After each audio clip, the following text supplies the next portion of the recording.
Haj surasi Madinada nozil qilingan 78 oyatdan iborat.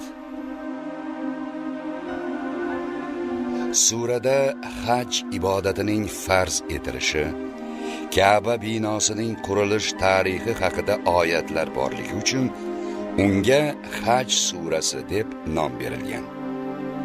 Surada savob, gunoh, oxirat, qiyomat voqealari, mahshargohdagi holatlar, iymon, e'tiqod, ilohiy o'gitlar keng yoritilgan.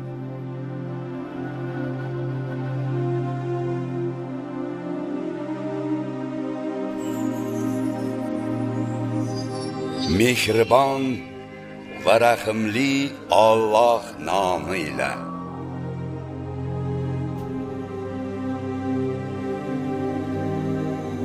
Ey insonlar, Rabbingizdan qo'rqingiz, zero qiyomat zilzilasi ulkan dahshatli narsadir.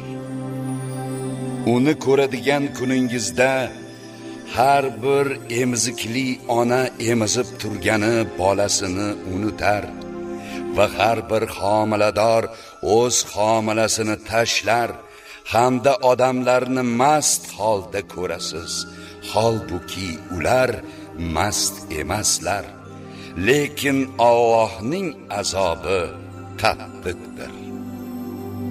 Odamlar orasida o'zi bilmagan holda Alloh xususida munozara qiladigan va har qanday itoatsiz shaytonga ergashib ketadigan kimsalar ham bordir. Uni shaytonni do'st tutgan kimsani albatta yo'ldan ozdirish va do'zax azobiga yo'llash unga taqdiriga yozib qo'yilgandir. Ey insonlar, agar sizlar qayta tirilishdan shubhada bo'lsangiz, o'ylab ko'ring. Biz sizlarga Allohning qudratini bayon qilish uchun sizlarni otangiz Odamni tuproqdan, so'ngra Odam naslini maniydan, so'ngra lahta qondan, so'ngra shakllanib bitgan va bitmagan parcha go'shtdan yaratdik. Biz sizlarni xohlaganimizcha muayyan muddatgacha bachadonlarda qoldirib, so'ngra chaqaloq holingizda dunyoga chiqarurmiz. So'ngra voyaga yetgunlaringizgacha tarbiya qilurmiz. Sizlardan go'daklik va yoshlikda vafot etadiganlar ham bo'lur. Yana sizlardan bilimlarni bilganidan so'ng hech narsani bilmay qoladigan eng tuban umrga, o'ta keksalikka qaytariladiganlar ham bo'lur. Yerni qo'riq holida ko'rasiz. Bas, qachonki biz uning ustidan yomg'ir yog'dirsak, u harakatga kelib ko'pchir va turli go'zal juftlarni, ikki jinsli giyohlarni untirur. Bu aytilganlarning hammasi Allohning haq ekani va uning o'zi o'liklarni tiriltirishi hamda u hamma narsaga qodir zot ekanidandir. Yana aniqki, qiyomat shaksiz keluvchidir va albatta Alloh qabrdagilarni tiriltirur. Odamlar orasida Alloh haqida munozara qiladi-yu, lekin o'zi ilmsiz, hidoyat topmagan biror nurafshon kitobi yo'q. To'g'ri yo'ldan bo'yin tovlab, o'zgalarni ham Alloh yo'lidan ozdirish maqsadida yuradigan kimsa ham bordir. Uning uchun bu dunyoda rasvolik bo'lur, qiyomat kunida esa unga o't, do'zax azobini tottirurmiz. unga dermiz: bu azob o'z qo'llaring bilan qilgan gunohing sabablidir. Zero Alloh sira bandalariga zulm qiluvchi emasdir. Odamlar orasida Allohga shak uzra ibodat qiladigani ham borki, unga yaxshilik yetsa, o'sha sababli xotirjam bo'lur.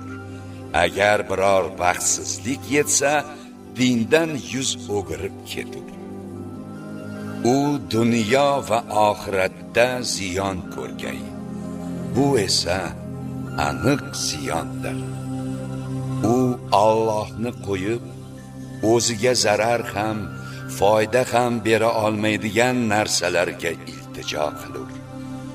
Bu qattiq adashishning o'zidir.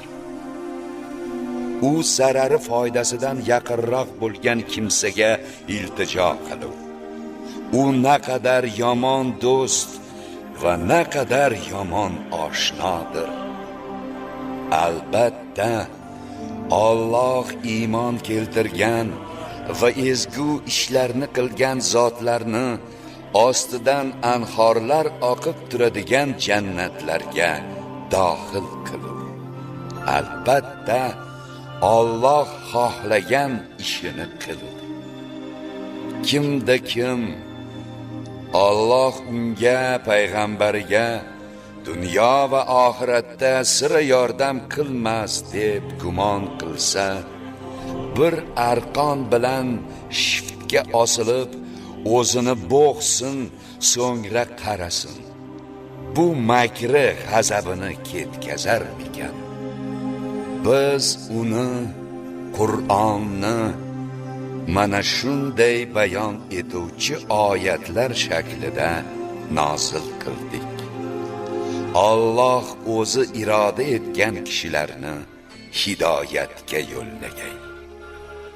Dar haqiqat, iymon keltirganlar, yahudi bo'lganlar, sobiylar, farishtalarga sig'inuvchilar, nasroniylar, majusiylar, otashparastlar va mushrik bo'lganlar aniqki, Alloh qiyomat kunida ularning o'rtasini ajrim qilur. Albatta, Alloh barcha narsaga shohiddir. Ey Muhammad, osmonlardagi va yerdagi bor jonzot, quyosh, oy, yulduzlar, tog'lar, daraxtlar va barcha jonivorlar hamda ko'p insonlarning Allohning o'zigagina sajda qilishini ko'rmadingizmi? Ko'p odamlarga esa kofir bo'lganlari sababli azob haq bo'lgandir. Kimni Alloh xor qilsa, bas uni aziz qiluvchi hech kim yo'qdir. Albatta, Alloh o'zi xohlagan ishini qilur. Mana shu ikki raqiblar, mo'minlar bilan kofirlar, Parvardigorlarining dini xususida talashdilar. Bas, kofir bo'lganlar uchun oxiratda olovdan kiyimlar bichilib, boshlaridan qaynoq suv quyilib, u suv bilan ularning qorinlaridagi narsalar ham, terilari ham eritib yuborilur. Ularga urib jazo berish uchun temir gursilar bordir. Har gal g'am tufayli undan, do'zaxdan qochib chiqmoqchi bo'lsalar, gurzilar bilan urilib yana unga qaytarilurlar va ularga olov do'zax azobini totingiz deyilur. Albatta, iymon keltirgan va solih amallarni qilgan zotlarni Alloh jannatdagi ostidan anhorlar oqib turadigan bog'larga kiritur. Ular u joyda oltin bilaguzuklar, va marvaridlar bilan bezalurlar, liboslari esa harir, ipak bo'lur. Ular bu dunyoda yoqimli so'zga, Alloh yagonadir degan so'zga hidoyat qilganlar va hamd egasi Alloh yo'liga yo'llanganlardir. Albatta, o'zlari kofir bo'lgan va o'zgalarni Alloh yo'lidan hamda biz Makka ahli bilan xorijdan keluvchilar uchun barobar qilib qo'ygan Masjid-i Haromdan qaytaradigan kimsalarga va u joyda zulm bilan yo'ldan chiqmoqchi bo'lgan kimsaga alamli azobdan tottirib qo'yurmiz. Ey Muhammad, eslang, biz Ibrohimga Baytulloh o'rnini belgilab berib, unga shunday dedik: menga biror narsani sherik qilmagin va mening baytimni tavof qiluvchilar, namozda tikka turuvchilar, ruku va sajda qiluvchilar, ya'ni hojilar va namozxonlar uchun tozalab qo'ygin. Odamlar orasida yurib ularni hajga chorlagin. Shunda ular senga, Ka'baga, piyoda va har qanday tuyada uzoq yo'llardan kelurlar. Ular o'z diniy va dunyoviy manfaatlariga shohid bo'lish uchun va ma'lum kunlarda Alloh ularga rizq qilib bergan chorva hayvonlariga qurbonlik uchun so'yishda Alloh nomini zikr qilish uchun kelurlar. Bas, undan o'zlaringiz ham yeyaveringiz, bechora kambag'allarga ham yediringiz. So'ngra hojilar kirlarini ketkazsinlar, ya'ni ihromdan chiqib soch oldirib toza liboslarini kiysinlar. Nazrlarini, haj majburiyatlarini ado qilsinlar va ko'hna uy Ka'bani tavof qilsinlar. Gap shudir: kimki Alloh harom etgan narsalarni e'zozlasa, rioya qilsa, bas, bu Parvardigori nazdida o'zi uchun yaxshidir. Sizlar uchun harom ekanligi tilovat qilinadigan narsalardan boshqa barcha chorva mollari halol qilindi. Bas, butlardan iborat najosatdan uzoqlashib, yolg'on so'zdan ham chetda bo'lingiz. Allohga chin ixlos qilib, unga shirk keltirmagan holingizda mazkurlarni bajaring. Kimki Allohga shirk keltirsa, bas, u go'yo osmondan qulagan va uni qushlar o'lja qilib olib ketgan yoki uni qattiq shamol yiroq joyga uchirib ketgan jonsiz narsa kabidir. Gap shudir: yana kimki Allohning shiorlari, qurbonliklarni ulug' deb bilsa, bas, albatta bu dillarning taqvosidandir. Sizlar uchun ularda, qurbonliklaringizda ma'lum muddatgacha manfaatlar bordir. Ya'ni yo'lda ularni qo'zilatib, sog'ib, minib foydalanib ketishlaringiz mumkin. So'ngra ko'hna uy, Ka'ba ularning so'yish joyidir. Biz o'tgan barcha ummatga Alloh bergan chorva hayvonlarini so'yish oldidan uning nomini zikr qilishlari uchun qurbonlik qilishni buyurganmiz. Bas, barchalaringizning ilohingiz bir ilohdir. Bas, ungagina bo'yun suningiz va ey Muhammad, itoat qiluvchilarga xushxabar bering. Ular Alloh zikr qilinganida dillari qo'rquvga tushadigan, o'zlariga yetgan balolarga sabr qiladigan, namozni barkamol ado etadigan va biz rizq qilib bergan narsalardan ehson qiladigan zotlardir. Qurbon qilinadigan tuya va sigirlarni biz sizlar uchun Allohning shiorlaridan qildik. Sizlar uchun ularda yaxshilik bordir. Bas ularga so'yish uchun saf tortgan hollarida Alloh nomini zikr qilingiz. Endi qachon yonboshlari bilan tushganlarida, jonlari chiqqanda ulardan o'zlaringiz ham yeyaveringlar. Tilanchiga va so'rayolmay turgan muhtojga ham yediringiz. Shukr qilishingiz uchun biz ularni chorva mollarini sizlarga bo'ysundirib qo'ydik. Allohga qurbonlik go'shtlari ham, qonlari ham yetib bormas. Lekin u zotga sizlardan taqvo yetar. Alloh sizlarni hidoyat qilgani sababli u zotni ulug'lashlaringiz uchun ularni sizlarga bo'ysundirib qo'ydi.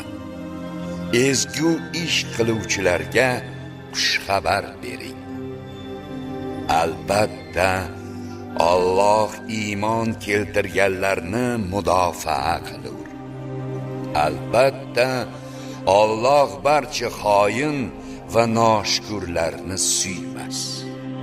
Mushriklar tomonidan hujumga uchrayotgan musulmonlarga mazlum bo'lganlari sababli jang qilishga izn berildi. Albatta Alloh ularga yordam berishga qodirdir. Ular o'z diyorlaridan faqatgina Rabbimiz Allohdir deganlari uchun nohaq quvilgan edilar. Agar Alloh odamlarning ba'zilarini ba'zilari bilan daf etib turmas ekan, albatta Alloh nomi ko'p zikr qilinadigan rohiblarda uzlatgohlar, nasroniylarda butxonalar, yahudiylarda ibodatxonalar va musulmonlarda masjidlar vayron qilingan bo'lar edi. Albatta Alloh o'ziga, diniga yordam beradiganlarga yordam berur. Shubhasiz Alloh kuchli va qudratlidir. Ular shunday kishilarki, agar biz ularni yer yuziga g'olib qilsak, namozni barkamol ado etadilar, zakotni beradilar, yaxshilikka buyurib, yomonlikdan qaytaradilar. Barcha ishlarning oqibati Allohning izmidadir. Barcha ishning taqdirini u belgilaydi. Ey Muhammad, agar ular Makka mushriklari sizni yolg'onchiga chiqarsalar, bilingki ulardan ilgari Nuh qavmi, Od, Samud qabilalari ham o'zlariga yuborilgan payg'ambarlarni yolg'onchiga chiqarganlar. Ibrohim qavmi, Lut qavmi ham xuddi shunday. Madyan shahrining aholisi ham shunday edilar. Musa ham yolg'onchiga chiqarildi. Men kofirlarga muhlat berib qo'yib, so'ngra ularni o'z azobim bilan ushladim. Bas, mening inkorim va e'tirozim qanday bo'ldi? Zotan qanchadan qancha zolim, kofir bo'lgan hollarida biz halok qilgan, tomlari yiqilib, huvillab qolgan qishloq, shaharlar, qancha tashlandiq quduqlar va yuksak lekin kimsasiz qasrlar bordir. Axir ular Makka mushriklari yer yuzida sayr qilmaydilarmi? Ana o'shanda ular uchun idrokli qalblar, tinglaydigan quloqlar bo'lar edi. Zero ko'zlar ko'r bo'lmas, balki ko'kraklardagi qalblar ko'r bo'lur. Ular sizdan istehzo bilan Alloh va'da etgan azobni qistamoqdalar. Holbuki Alloh va'dasiga sira xilof qilmas. Darvoqe, Rabbingiz nazdidagi bir kun sizlarning hisobingizdagi 1000 yilga barobardir. Qanchadan qancha zolim, kofir bo'lgan hollarida men muhlat berib qo'yib, so'ngra azobim bilan ushlagan qishloq shaharlar bo'lgan. Mengagina qaytishingiz bordir. Ayting, ey insonlar, men sizlar uchun aniq ogohlantiruvchidirman xolos. Bas, iymon keltirgan va solih amallarni qilganlar uchun mag'firat va farovon rizq bordir. Oyatlarimizni ojiz qoldirishga uringan kimsalar, ana o'shalar do'zax ahlidirlar. Ey Muhammad, biz sizdan ilgari yuborgan har bir elchi va payg'ambar qachon o'ziga nozil bo'lgan oyatlarni qiroat qilsa, shayton uning qiroatiga boshqa narsalarni tashlagan, qo'shgan. Bas, Alloh shayton tashlaydigan narsani bekor qilur, so'ngra Alloh o'z oyatlarini mustahkam etur. Alloh ilm va hikmat egasidir. Alloh shayton tashlaydigan narsani dillarida illati bo'lgan munofiqlar, toshbag'ir kimsalar, kofirlar uchun sinov sifatida paydo qilur. Dar haqiqat, zolim kofirlar uzoq tortishuvdadirlar. Ilm ato etilgan kishilar esa u Qur'onning Rabbingiz tomonidan kelgan haqiqat ekanini bilib, unga iymon keltirishlari, qalblari u sababli ixlosli bo'lishi uchun Alloh shunday qilur. Dar haqiqat, Alloh iymon keltirganlarni to'g'ri yo'lga hidoyat qiluvchidir. Kofir bo'lganlar to ularga to'satdan qiyomat kelmagunicha yoki bu tug'mas kunning azobi kelmagunicha undan, Qur'onning haqligidan shak shubhadadirlar. U kunda hukmronlik yolg'iz Allohgagina xosdir. Ular o'rtasida u hukm qilur. Bas, iymon keltirgan va ezgu ishlarni qilgan zotlar jannatdagi noz-ne'mat bog'laridadirlar. Kofir bo'lgan va oyatlarimizni yolg'onga chiqarganlar, ana o'shalar uchun oxiratda xor qiluvchi azob bordir. Alloh yo'lida hijrat qilgan, so'ngra qatl etilgan yoki vafot topgan zotlarni albatta Alloh go'zal rizq, mangu jannat bilan rizqlantirur. Dar haqiqat, Alloh rizq beruvchilarning yaxshisidir. Albatta Alloh ularni o'zlari rozi bo'ladigan joyga, jannatga kiritur. Dar haqiqat, Alloh dono va halim zotdir. Gap shudir: kim o'ziga berilgan uqubat barobarida o'ch olsa, so'ngra yana unga zulm qilinsa, albatta Alloh u mazlumga yordam qilur. Dar haqiqat Alloh xatolarni af etuvchi va gunohlarni kechiruvchidir.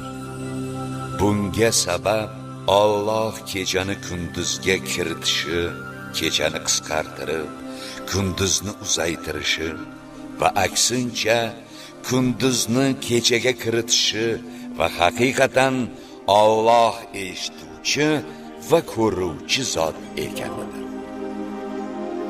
Bunga yana bir sabab Allohning o'zigina haqiqiy iloh ekani va sizlar uni qo'yib iltijo qilayotgan narsa, butlar esa ayni botil ekani hamda Allohning o'zigina Ali, eng oliy va kabir, buyuk zot ekanidir.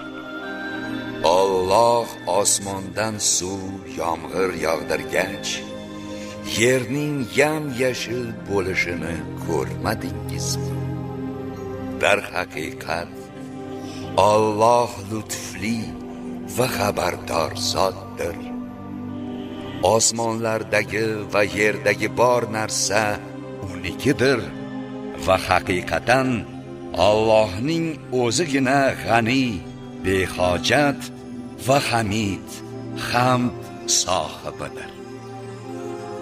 Alloh sizlarga yerdagi narsalarni va dengizda uning amri bilan suzayotgan kemalarni bo'yin sundirib qo'yganini hamda o'zi osmonni yerga iznisiz qulab tushishdan tutib turishini ko'rmadingizmi?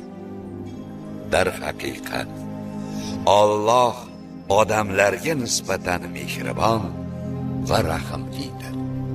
U sizlarga hayot bergan, so'ngra o'lim beradigan, so'ngra qiyomatda yana tiriltiradigan zotdir.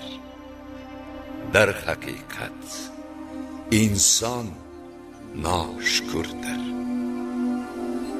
Biz har bir ummatga qurbonlik qilish amalini buyurganmiz. Ular unga amal qiluvchidirlar. Bas, ey Muhammad, ular siz bilan bu ishda sira tortishmasinlar. Siz ularni Rabbingiz diniga da'vat qiling. Albatta, siz to'g'ri yo'ldadirsiz.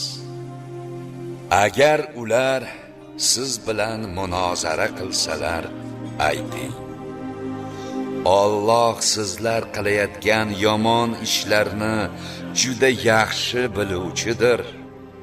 Alloh sizlar kelisha olmagan narsalar haqida o'rtangizda qiyomat kuni hukm qilur.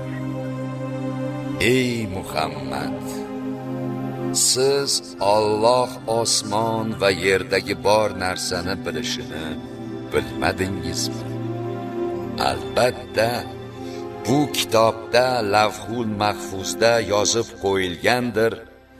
Albatta, bu Allohga osondir. Ular Makka kofirlari Allohni qo'yib, u biror hujjat tushirmagan va o'zlari ham bilmagan narsalarga ibodat qilurlar. Zolimlar uchun biror yordamchi yo'qdir. Qachonki ularga bizning aniq oyatlarimiz tilovat qilinsa, kofir bo'lganlarning yuzlarida inkor alomatini sezursiz. Oyatlarimizni ularga tilovat qilayotganlarga nisbatan kuch ishlatishlariga oz qolar edi. Ularga ayting: endi men sizlarga bundan ham yomonroq narsaning xabarini beraymi? U narsa kofir bo'lganlarga Alloh va'da qilgan do'zaxdir. Naqadar yomon oqibat u. Ey insonlar, sizlarga zarbul masal qilindi, bas unga quloq tutingiz. Aniqki sizlar Allohni qo'yib sig'inayotgan narsalaringizning barchasi birlashganda ham bir pashshani yarata olmaslar. Agar pashsha ulardan biror narsani tortib olsa, uni undan ayirib ola olmaslar. Talab qiluvchi ham, talab etiluvchi butlar ham zaiflik qilurlar. Ular Allohni haqqoniy ravishda qadrlamadilar. Dar haqiqat Alloh kuchli va qudratlidir. Alloh elchilarni farishtalardan tanlaydi, insonlardan ham. Dar haqiqat Alloh eshituvchi va ko'ruvchidir. U ulardan, odamlardan oldingi bo'lgan va keyingi bo'ladigan narsalarni bilur va barcha ishlar yolg'iz Allohga qaytarilur. Ey iymon keltirganlar, ruku qilingiz, sajda qilingiz va Rabbingizga ibodat qilib ezgu ish qilingiz, shoyatki najot topsangiz. Alloh toati yo'lida haqqoniy jiddu jahd qilingiz. Sizlarni shu din uchun u tanladi va dinda sizlarga biror haraj, qiyinchilik qilmadi. Otangiz Ibrohimning dini islomni ushlangiz, toki qiyomatda payg'ambar sizlarga guvoh bo'lishi uchun, sizlar esa qolgan odamlarga guvoh bo'lishingiz uchun Allohning o'zi sizlarni ilgari muqaddas kitoblarda atagandek, mana shu Qur'onda ham musulmonlar deb atadi. Bas namozni barkamol ado etingiz, zakotni beringiz va Allohga bog'laningiz. U sizlarning hojangizdir. Bas u naqadar yaxshi hoja va madad so'ragan mu'minlarga naqadar yaxshi madadkordir.